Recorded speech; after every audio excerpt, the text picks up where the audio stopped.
Bismillah. Assalamualaikum warahmatullahi wabarakatuh. Bismillahirrahmanirrahim. Alhamdulillahirabbil alamin. Wassalatu wassalamu ala asyrafil anbiya wal mursalin Sayyidina wa maulana Muhammadin wa ala alihi wa sahbihi ajma'in. Nawaitu ta'allum wa ta'lim wa tadhakkura wa tadhkir wa naf'a wal intifa' wal ifadata wal istifada wal hitha ala tamassuki bi kitabillah wa sunnati rasulih sallallahu alaihi wasallam wa du'a ila al khair wa dalalat al huda ittiba wa jillahi mardatihi wa qurbihi wa thawabihi subhanahu wa ta'ala. Allahumma inna nas'aluka fahman nabiyyin haddul mursalin wa ilhamul malaikatil muqarrabin. Allahumma awninna bil ilmi wa jammilna bil hilmi wa akrimna bit taqwa wa zayyinna bil afiyah bi rahmatika ya arhamar rahimin. Sallallahu ala sayyidina Muhammad walhamdulillahi rabbil alamin. Bapak Ibu yang dimuliakan Allah, bismillah, kita insyaallah akan melanjutkan materi ngaji yang kemarin. Kita masih belajar tentang hal-hal yang bisa membatalkan sholat. Kemarin baru 2 yang kita pelajari bersama. Malam ini kita lanjut Bapak Ibu, ngaji lagi mengenai hal-hal yang membatalkan sholat. Bismillahirrahmanirrahim. Qala al-musannifu rahimahullahu ta'ala wa nafa'ana bihi wa bi ulumihi wa bi ulumikum fid dharain amin. Ila anqal wa inkishafil aurati illam tustarhalan wan nutqi bi harfaini aw harfin mufhimin amdan wa bil mufattiri amdan wal aklil kathiri nasiyan wa thalathi harakatin mutawaliyatin walau sahwan wal wathbatil fahishati wad darbatil mufritati wa ziyadati ruknin fi'liyin amdan wa taqaddumi ala imamihi bi ruknaini fi'liyaini wa takhallufi bihima bi ghairi udhrin wa niyyati qat'is salati wa ta'liqi qat'iha bi syai'in wa taraddudi fi qat'iha. Niku hal-hal yang membatalkan sholat. Insyaallah setelah hatam bab mubtilat hal-hal yang membatalkan sholat, kita termasuk tentang bab sholat jamaah. Ningali mangke apa waktunya masih cekap sebelum Ramadan apa enggak, intinya kita lihat dulu. Bapak Ibu yang dimuliakan Allah, yang dimuliakan oleh Allah, kemarin kita mempelajari bahwa salah satu yang membatalkan sholat, satu, kalau pas lagi sholat kejatuhan najis dan tidak dibuang dengan caranya. Kemarin dibuang tapi nggak pakai cara yang benar seperti yang kemarin saya jelaskan, tidak boleh nyentuh dan tidak boleh membawa, batal sholatnya. Yang kedua, kemarin kita jelaskan bahwa yang membatalkan sholat juga hadas, baik hadas kecil atau hadas besar. Pas lagi sholat, misalkan menyentuh orang lain, artinya orang yang bukan mahramnya, atau misalkan buang angin dan seterusnya, maka batal sholatnya. Hari ini beliau melanjutkan di sini wangkisyafil aurati illam tustar halan. Terbukanya aurat dengan syarat tidak ditutup seketika. Jadi misalkan Bapak Ibu lagi sholat, anginnya kencang banget, kalau mungkin di masjid nggak kelihatan, nggak gampang lah gitu, bisa dihindari. Biasanya kalau sholat di tanah yang agak lapang, di lapangan, misalkan di pinggir jalan raya pas waktu sholat id misalkan, atau di tempat-tempat terbuka, tiba-tiba ada angin besar. Dulu disebutkan perempuan itu auratnya seluruh anggota tubuh ketika sholat, seluruh anggota tubuh kecuali wajah dan telapak tangan luar dan dalam. Dulu sudah kita jelaskan, itu perempuan, berarti perempuan seluruh badannya aurat kecuali wajah dengan batasannya dan juga telapak dan bagian luar tangan gini. Makanya gini kan rukunya. Itu kalau perempuan. Kalau laki-laki dulu sebutkan seluruh anggota tubuh itu aurat. Seluruh anggota tubuh. Anggota tubuh yaitu antara pusar dan lutut. Pusar dan lutut itu merupakan aurat. Jadi pusar ketutupan, lutut juga ketutupan. Jadi boleh jenengan sholat nopo pakai celana misalkan sampai betis misalkan, yang penting nopo lututnya tertutupi. Jenengan pas lagi seperti itu, misalkan tadi sholatnya nutup aurat, tiba-tiba kena angin, bukan dibuka sendiri. Kalau dibuka sendiri jenengan walaupun sebentar itu batal. Pas setelah kena angin terbuka, sama jenengan dibiarin, tak jarno menawa iso nutup dhewe. Kok itu lama sampai kadar subhanallah tertutupnya kurang lebih 2 detik. Jadi kebuka sama jenengan dibiarin kurang lebih 2 detik, maka batal sholatnya. Terbuka aurat atau terbukanya aurat baik karena angin atau yang lainnya. Yang lainnya seperti apa? Pas lagi meneng misalkan ditarik sama anaknya, air terbuka. Kalau laki-laki lututnya terbuka misalkan, tarik sama anaknya, sama jenengan dijarno lebih dari 2 detik, ya batal. Pun, terus gimana Ustadz? Nggak tahu kapan. Mungkin pernah yang tanya, ada yang tanya ke saya, nggak tahu kapan. Apa di sini dulu? Apa jamaah sini? Apa dulu waktu saya di pondok? Waktu masih jomblo, patang-patang ngaji ini Bu, ada yang tanya, Ustadz, gimana kalau misalkan sarungan? Ketika dipakai, jadi menutupi aurat Bapak Ibu, yang disebut menutupi aurat itu ketika warna kulit itu tidak kelihatan. Itu saja cukup. Pas jenengan pakai sarung misalkan, ketika dipakai itu warna kulitnya nggak kelihatan. Ketika ngomong-ngomongan gini nggak kelihatan. Namun pas, ngapunten ini sebab ada yang tanya, saya jelaskan. Pas berada di bawah lampu itu terawang, bentuk tubuhnya kelihatan, misalkan seperti itu gimana? Itu termasuk kebuka aurat apa ketutup kayak gitu?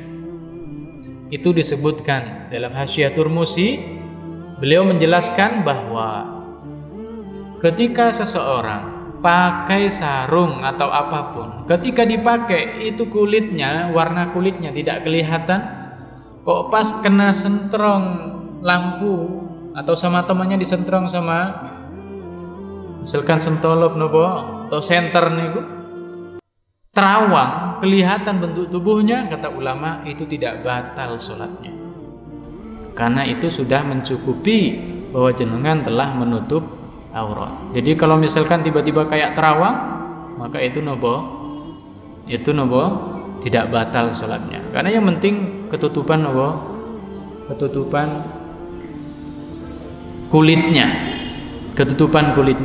Dulu juga udah saya jelaskan juga bahwa nopo, seandainya dulu saya jelaskan waktu kita membahas tentang syarat-syarat sholat, seandainya pas lagi sholat nggak ada apapun kecuali ndut atau tanah liat, tanah basah, jenengan berada di hutan, nggak bisa, jenengan lumuri seluruh tubuhnya dengan tanah liat, itu tanah basah tadi, akhirnya kulitnya tidak ketutupan, itu kata ulama kalau memang darurat kayak gitu diperbolehkan, karena yang wajib di aurat itu adalah menutupi warna kulitnya. Jadi kalau suatu ketika kok kena sentrong lampu misalkan, cahaya kok tiba-tiba terawang, maka itu sholatnya tetap sah, tidak batal.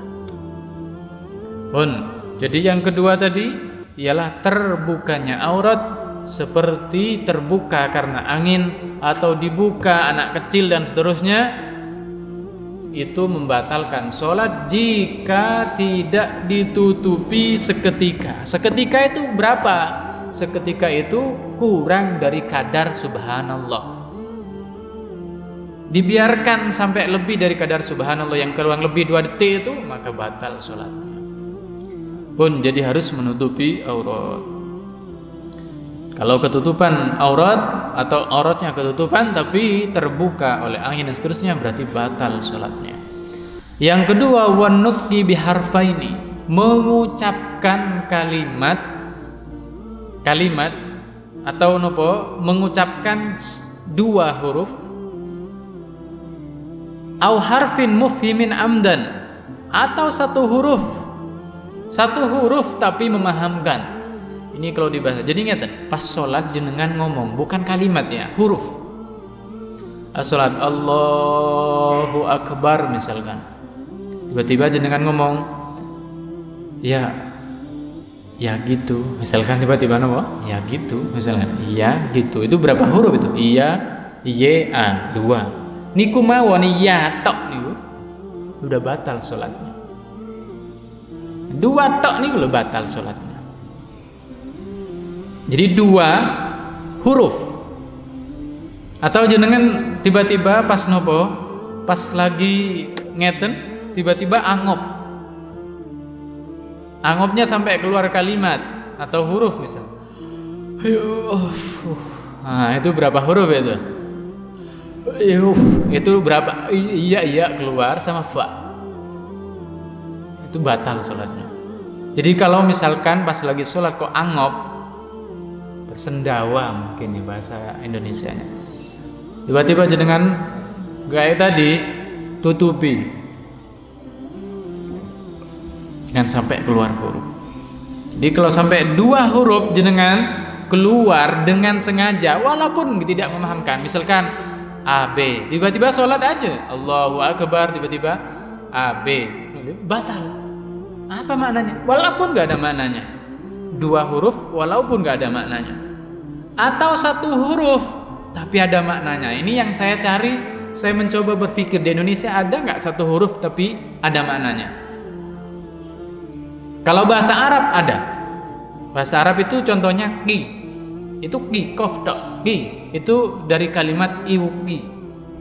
Kalau anak pondok ngerti itu dari kalimat waqayaki wiqayatan, fil amarnya iwki, disingkat atau dibuang akhirnya menjadi ki, kof tok.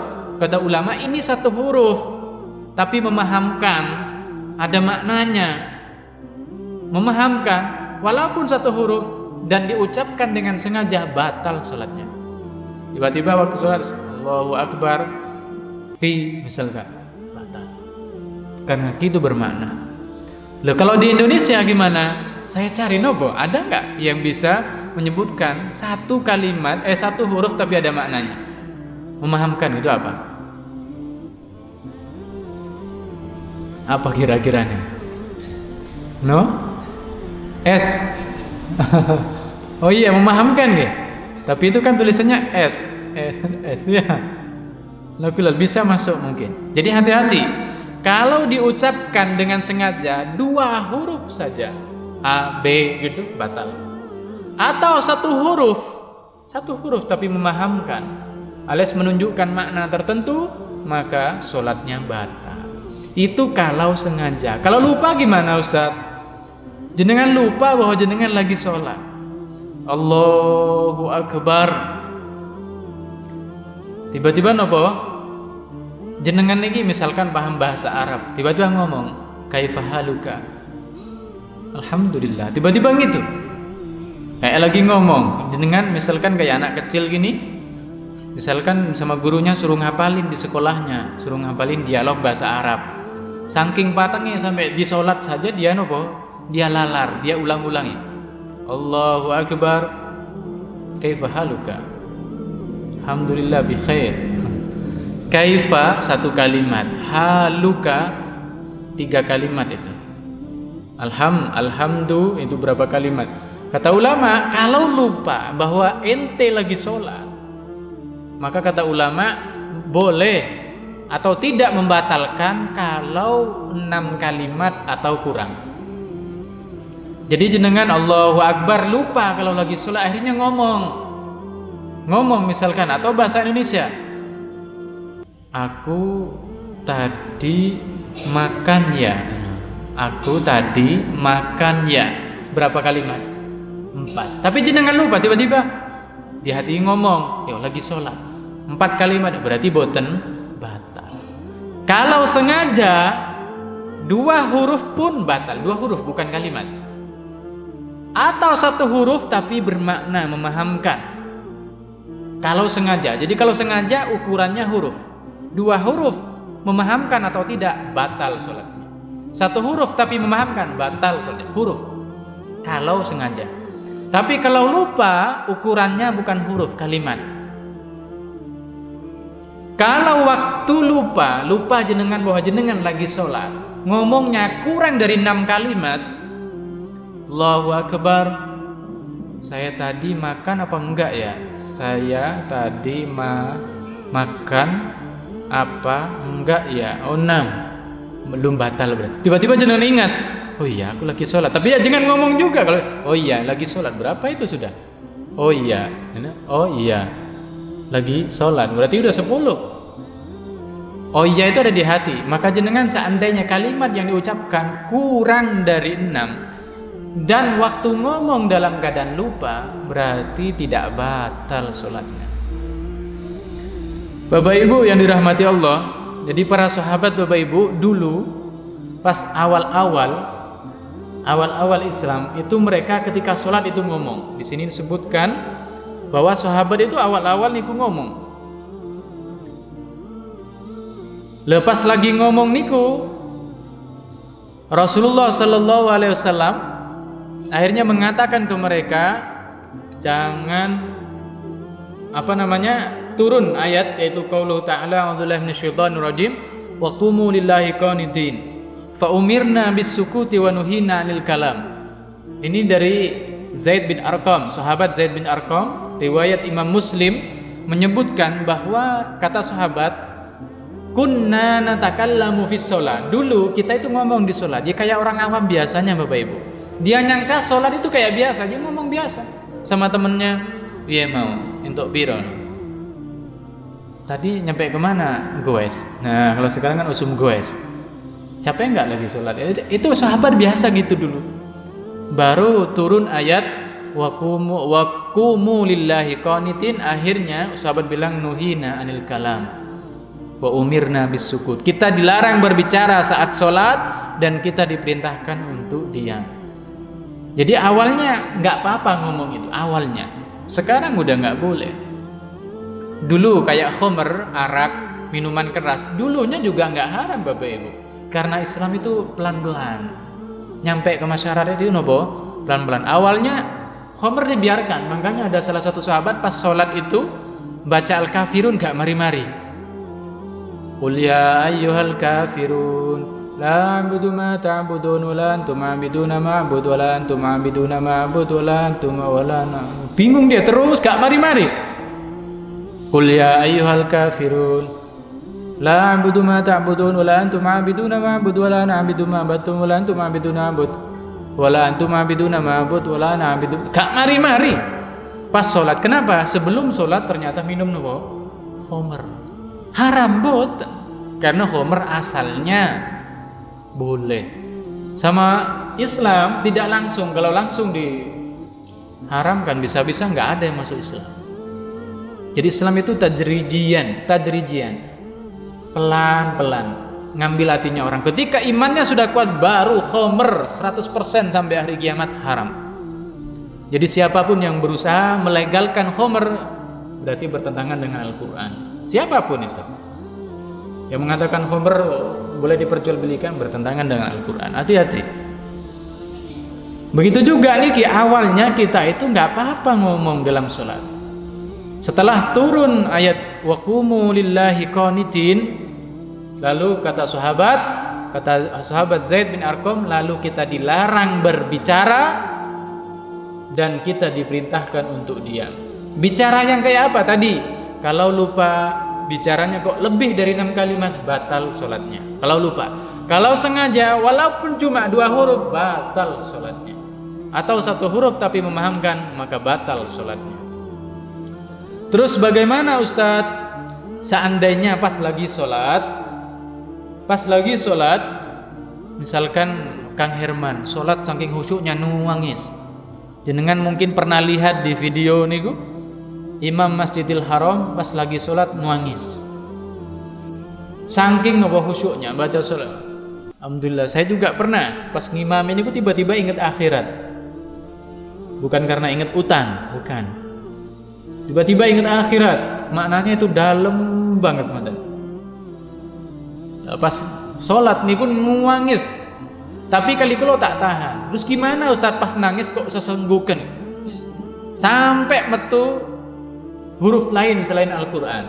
Itu gimana? Kata ulama, jenengan nangis kok sampai keluar 2 huruf, bukan ngajinya gitu. Jadi misalkan Bismillahirrahmanirrahim. Itu sampai segitunya jeneng. Atau berapa huruf itu? Itu kalau nggak ha itu. Nangis kok sampai keluar 2 huruf, kata ulama, batal sholatnya. Makanya itu orang kok jadi imam tapi tambah ilmu, batal sholatnya. Nangis. Atau jenengan nopo dehem. Ngerti dehem nggih? Dehem. Jadi pas sholat Allahu Akbar, tiba-tiba di sini tenggorokan kayak ada dahak. Jenengan angil moco. Kata ulama, kalau jenengan deheknya ada apa? Ya berdehem, dehem tadi. Dehemnya tadi kayak gitu. Itu supaya baca Al-Fatihahnya lancar, maka jenengan tidak batal. Jadi misalkan demuri ini kayak penuh, nggak bisa. Alhamdulillah kayak gitu, nggak bisa. Kecuali dehem,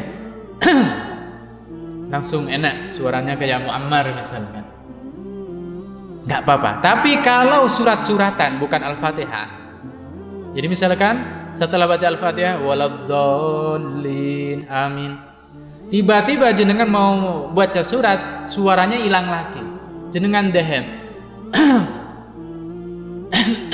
Itu 2 huruf yang keluar, maka batal sholat. Jadi dehem kalau untuk baca surat Al-Fatihah atau bacaan yang wajib, Al-Fatihah atau misalkan bawa tahiyat akhir, itu tidak batal. Tapi kalau dehem sampai keluar 2 huruf tapi untuk sesuatu yang sunnah, maka sholatnya batal. Jadi hati-hati. Bahkan di sini beliau menyebutkan wadhahki, bahkan ketawa. Pas lagi sholat biasanya itu adik-adik kecil ini, karena saya dulu ngalami juga pas lagi sholat itu Allahu Akbar, tiba-tiba teman-teman datang dari belakang digilik-gilik, pengen tetap mempertahankan sholatnya, baik ngempet menggoy sampai keluar 2 huruf, ya batal. Dipotong sholatnya, jangan dilanjutkan. Udah kalau ketawa udah batal. Kalau keluar berapa? 2 huruf. Kecuali kuat ngempet.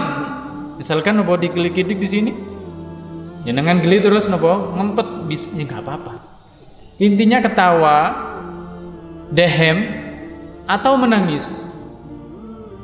Kalau sampai mengeluarkan 2 huruf, saya bilang tadi seperti tadi hukumnya.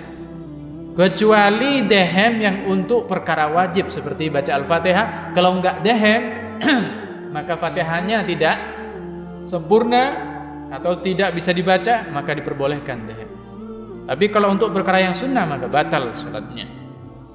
Pun Jadi kata beliau itu semuanya termasuk jenis kalam. Atau an-nafakh fil fam, atau mengeluarkan nafas dari mulut tapi bukan nafas biasa. Nafas biasa kan wajib. Ngetannya nih, tapi jangan nih. Ngetan. Itu kan keluar itu. Malah kedolenan. Ngetan. Ya batal. Itu kan fa ya. Capek ya. Misalkan lejen kan melayu toko omah, lari dari rumah, nyampe ke sini ngos-ngosan. Ben entuk nopo? Biar menangi imam, ini batal sholatnya. Atau misalkan di depannya tiba-tiba ada hewan mau ke muka, jenengan sebul, ya batal sholatnya. Jadi hati-hati, karena jenengan kan ntar nopo. Terus gimana Ustadz? Misalkan bersin atau batu. Nah, kalau hal yang sifatnya alamiah itu nggak membatalkan sholat, nggak membatalkan puasa, nggak membatalkan apa? Sholat. Tiba sholat lagi tiba-tiba ghairil maghdubi alaihim, tiba-tiba batu. Batu sendiri bukan dehek, bukan mengeluarkan dahak tadi, bukan dehem, nggak apa-apa. Atau tiba-tiba bersin, nggak apa-apa, lanjut bacaannya. Kecuali bersinnya digawe-gawe sampai sak masjid kedengeran semua my kedua ya batal sholatnya. Pun hati-hati di kayak hal-hal seperti itu, hati-hati jangan sampai nopo percuma sholatnya. Kemarin sempat baca sebuah hadis, ada orang sholat 60 tahun, sholat 60 tahun Bapak Ibu, nggak ada yang diterima satu pun sholatnya. Ternyata apa? Di situ di hadis sebutkan, saya lupa kalimatnya tapi maknanya saya ingat, bahwa dia ketika ruku tumakninah, tapi ketika i'tidal enggak tumakninah, atau ketika sujud tumakninah, atau ketika i'tidal tumakninah, namun ketika sujud tidak tumakninah. Jadi 60 tahun sholatnya tidak diterima sama sekali oleh Allah dan batal sholatnya hanya gara-gara nopo? Tidak tumakninah. Artinya ilmu itu penting Bapak Ibu. Wong kok gitu, wong ngarit saja butuh ilmunya. Ada ilmu, wong ngarit. Orang bikin bakso, bikin cilok, masuk langsung ada ilmu. Apalagi nopo urusan akhirat, yang kelak kita akan berada di surga Allah, insya Allah nopo selama-lamanya. Jadi hati-hati betul. Makanya semangat terus belajar, semangat terus belajar. Jangan sampai kendo, karena bisa-bisa jenengan dibisiki setan, wis gak usah hadir majelis, ngapain wong ente udah pinter, kayak gitu. Jangan sampai gitu, penting banget. Bahkan kalau saya bilang, saya sendiri sampai detik ini masih terus belajar Bapak itu. Ada hal-hal banyak yang belum kita ketahui. Jadi hati-hati, bisa-bisa sholat kita tinggal capeknya. Ternyata nopo batal sholatnya gara-gara nggak ngerti ilmunya. Berikutnya wabil mufattiri amdan, dan ketika melaksanakan hal yang membatalkan puasa dan jenengan lakukan secara sengaja. Contohnya apa? Nah, hal yang membatalkan puasa. Ntar lagi kan kita puasa. Jenengan pas lagi sholat Allahu Akbar, tiba-tiba jenengan bawa lidi. Jenengan yang di sini. Jenengan sambil urek-urekan kuping sampai tembus masuk ke dalam jenengan. Ayo batal sholatnya. Karena pakai katembat nih istilahnya nih. Katembat atau apapun ketika puasa itu kan batal. Kalau ini dilaksanakan saat sholat itu juga batal. Atau gini, pas lagi sholat jenengan flu, mudah-mudahan sehat semuanya. Pas lagi sholat jenengan flu, tiba-tiba dari atas terasa ada dahak yang mau keluar. Biasanya ada dahak itu yang langsung masuk ke hidung, akhirnya menjadi umbel biasanya kayak. Ada yang dahak itu biasanya agak ke sini, jadi masuknya ke tenggorokan. Gini buat pernah ya? Jenengan kerasa itu mau menuju ke tenggorokan, terus turun ke sini bagian depan, terus jenengan elek, jenengan masukkan ke dalam, padahal ini udah keluar gitu. Jenengan tahu itu, maka itu batal sholatnya. Dan seandainya pas lagi puasa seperti itu, batal puasanya. Jadi intinya pas lagi sholat, kok jenengan tiba-tiba urek-urek kuping, telinga, atau memasukkan apapun di sampai ke tenggorokan sini, maka sholat kula bali panjenengan itu batal. Wal aklil katsiri nasiyan, makan yang banyak walaupun lupa. Nah ini yang perlu, mungkin ini terakhir di penjelasan ini karena dilanjut udah Isya bentar lagi. Gini Bapak Ibu, makan itu ada kalanya sengaja, ada kalanya lupa. Bisa di sholat, bisa di puasa. Saya bahas sedikit ntar puasa karena ini ada kaitannya. Kalau sengaja, pas lagi sholat sengaja makan, genah di sini ada, misalkan satu butir nasi di sini, jenengan lak pas lagi sholat, itu berarti sengaja. Walaupun dikit atau banyak, kok sengaja batal sholatnya. Dan begitu juga nopo puasanya, seandainya lagi puasa, ada nasi dikit, jenengan masukkan, dikit atau banyak, batal puasanya. Kalau sengaja, dikit atau banyak, puasa atau sholatnya batal. Itu kalau sengaja. Kalau lupa dilihat. Kalau pas lupa, jadi sholat jenengan lupa, kalau jenengan lagi sholat, kok cuma satu butir sini, tiba-tiba jenengan lihat dari nopo sela-sela gigi keluar. Jenengan lupa bahwa jenengan pas lagi sholat, akhirnya jenengan telan, lupa dan sedikit, maka tidak batal sholatnya. Lupa, okay? Lupa. Puasa juga gitu, sedikit, kok lupa tertelan, maka puasanya juga tidak batal. Jadi kalau sengaja banyak atau dikit, kok makan pas waktu sholat dikit atau banyak, batal sholatnya, batal juga puasanya. Tapi kalau lupa dilihat, kalau lupa kok dikit seperti satu butir tadi, lupa bahwa jenengan lagi sholat, maka tidak batal sholatnya. Pas lagi sholat lupa jenengan, kalau lagi sholat makan satu piring, yo batal. Walaupun lupa, kok makan satu piring, walaupun lupa, atau satu gegeman segini, ini kan banyak, walaupun lupa, batal sholatnya. Namun, ini enaknya puasa, seandainya lupa, bukan sengaja, puasa jenengan kok sampai 2 piring, tapi lupa, nggak batal puasanya. Beda dengan sholat. Jadi kalau sholat, kalau sengaja dikit atau banyak, batal puasa dan sholatnya. Kalau lupa kok sedikit, tidak batal. Lupa dalam sholat, jenengan makan, lupa kalau jenengan lagi sholat, lupa, namun banyak, walaupun lupa, batal sholatnya. Pas lagi sholat, kok makan satu piring, tiba-tiba jenengan ingat, oh iya saya lagi puasa, ya batal, walaupun lupa. Tapi kalau puasa, kalau jenengan pas lagi puasa, kok cuma 2 piring, seember jenengan habiskan, baru ingat, oh iya saya lagi puasa, ya udah, rezeki dari Allah itu. Kalau dalam sholat banyak, walaupun lupa, batal. Tapi kalau puasa banyak, kok lupa, nggak ngefek. Bersyukurlah, tapi jangan berdoa untuk lupa terus. Ya Allah tolong, kalau pengen puasa Ramadan, ya Allah, tapi tolong 1 bulan penuh lupa. Gak bisa pun. Jadi hal-hal yang seperti tadi. Namun mungkin kalau makan satu piring lagi sholat, kemungkinan kan gak ada.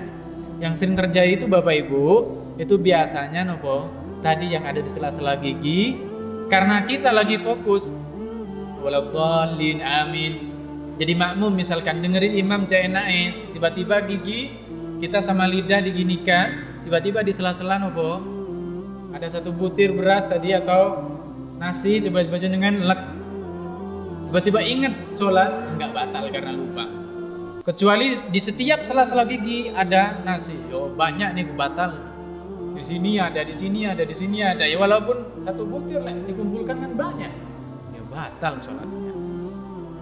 Bapak Ibu yang dirahmati Allah, niki semuanya menunjukkan sholat itu tidak seperti keadaan biasa. Ada prosedurnya, ada peraturannya. Makanya tadi mulai dari kemarin kita, 1, hindari najis. Yang kedua, jangan sampai ketika sholat hadas kecil atau hadas besar.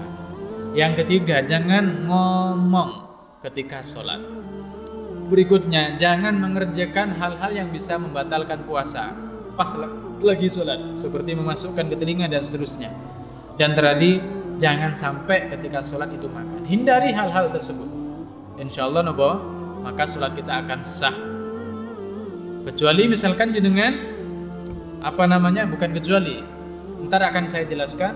Pas lagi sholat kok ngentut misalkan, ngempet banget, tapi nggak ngentut, nggak keluar angin, ngempet nggak apa-apa, sholatnya sah. Tapi makruh hukumnya. Ntar akan kita bahas nih. Oke, ngoten. Berarti kita sudah membahas 5. Tidak boleh kejatuhan najis, tidak boleh hadas, tidak boleh ngomong, tidak boleh mengerjakan yang membatalkan puasa, dan tidak boleh makan saat sholat dengan perincian atau penjelasan detail seperti sebelumnya. Sebelum saya tutup, mungkin ada pertanyaan? Ada pertanyaan Bapak, Ibu? Ada yang di depan? Gak ada, Bapak-bapak? Gak ada? Oke, Mbak Rukian dulu. Oke. Waalaikumsalam. Yang saya tanyakan yaitu media selain kain untuk menutup aurat, yaitu terutama hukum. Yang saya tanyakan, bagaimana kalau orang-orang yang berkulit gelap, tidak sebelum kulit pun sudah gelap. Oke, Masya Allah. Oke.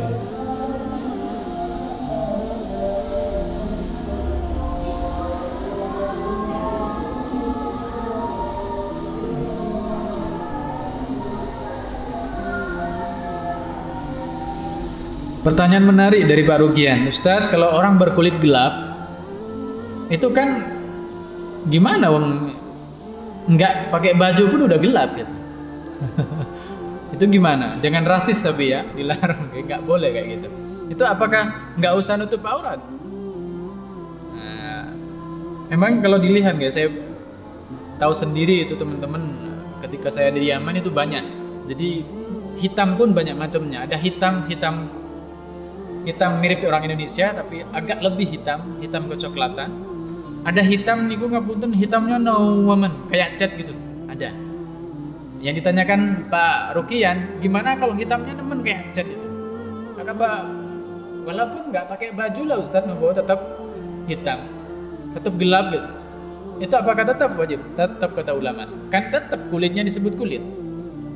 Jadi ulama menyebutkan yang wajib ketutupan itu kulit. Nggak ngerti warnanya apa. Yang jenengan bicarakan kan warna, bukan kulit.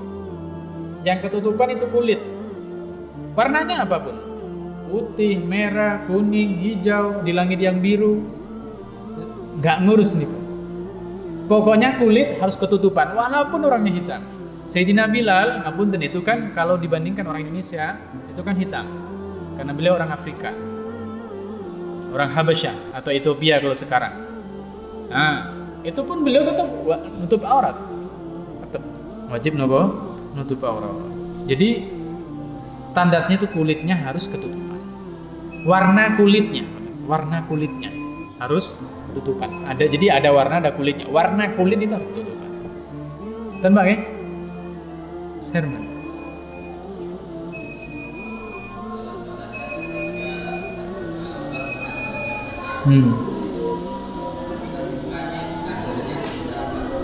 Terbuka. Iya. Nah, golongnya ini ya.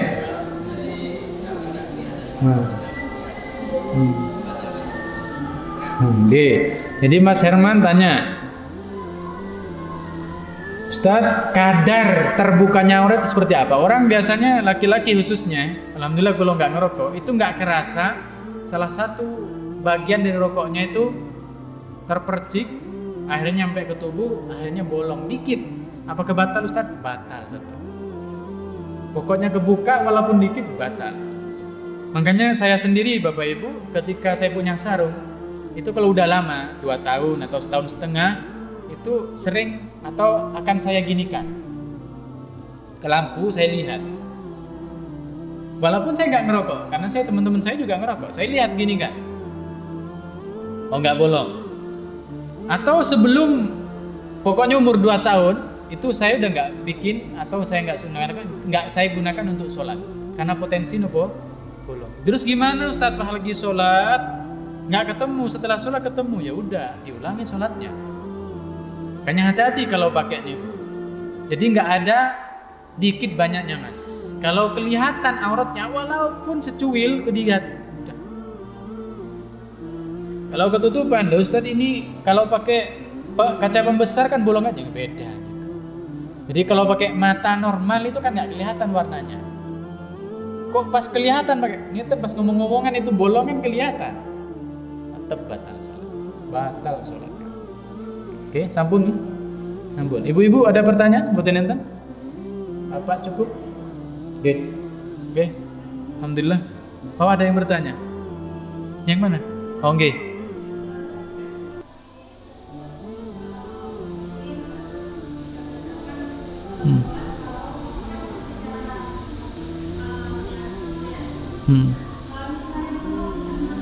Kalau menguap. Oh nggih, anggap nggih.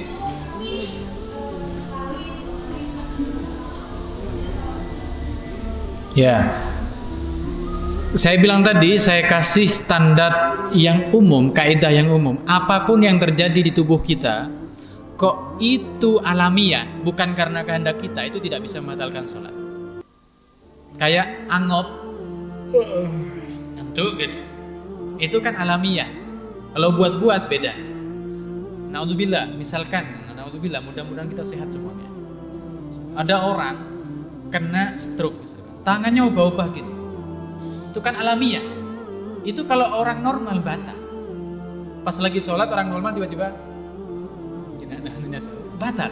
Tapi kalau dia stroke terus nggak bisa terus kayak gini, itu alamiah, nggak bisa, tetap sah sholatnya. Jadi saya kasih kaidah Bu ya, saya kasih kaidah apapun yang alamiah, yang murni dari Allah bukan karena kita, itu nggak akan membatalkan sholat. Paham gitu? Nggih, nggak apa-apa. Tapi jangan ditambah-tambahi. Kalau saking pengen puasnya ditambahi kan, orang anggap biasanya dikit. Mboten mawon, biasanya kita itu kan merasa puas, akhirnya ditambahi. Yang gitu. Itu ditambahi itu. Sekali lagi, kalau alamiah murni dari Allah, nggak ditambah-tambahi. Walaupun berulang-ulang, nggak batal. Bun. Sekali lagi jangan ditambah-tambahin ya. Adik-adik yang kecil ini jangan sampai ditambah-tambahin. Biasanya sambil guyon baik konco nih kan gak apa-apa jadi Ustaz Nurholis tambahi ayam belakangnya. Ya batal sholatnya. Bun, cekap. Allah taala bisawab. Subhanakallahumma wa bihamdika asyhadu an la ilaha illa anta astaghfiruka wa atubu ilaik. Wassalamualaikum warahmatullahi wabarakatuh.